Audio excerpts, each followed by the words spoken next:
இப்போது இந்த சைடு தான் நான் செயின் ஸ்டிச் போட போகிறேன். எப்போவுமே செயின் ஸ்டிச் போடுறதுக்கு போது அதுக்கு முன்னாடி ஒரு பேக் செயின் ஸ்டிச் போடணும். அதான் லாக் ஸ்டிச்னு சொல்லுவாங்க.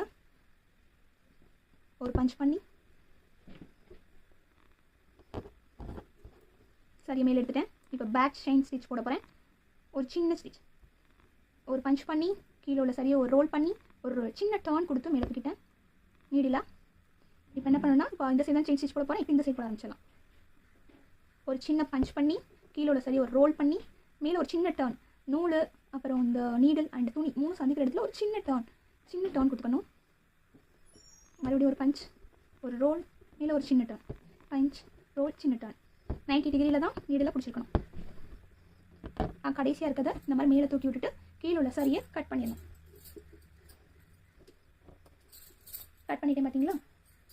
இப்போது இந்த சரி அப்படி மேலே தூக்கி விட்டுட்டு நீடில் கீழே கொண்டுட்டு போய், இங்கே பாருங்க நல்லா தெரியுதா, நீடில் கொண்டுட்டு போய் மேலே உள்ள அந்த சரியை பிடிச்சி கீழே இழுக்கணும்.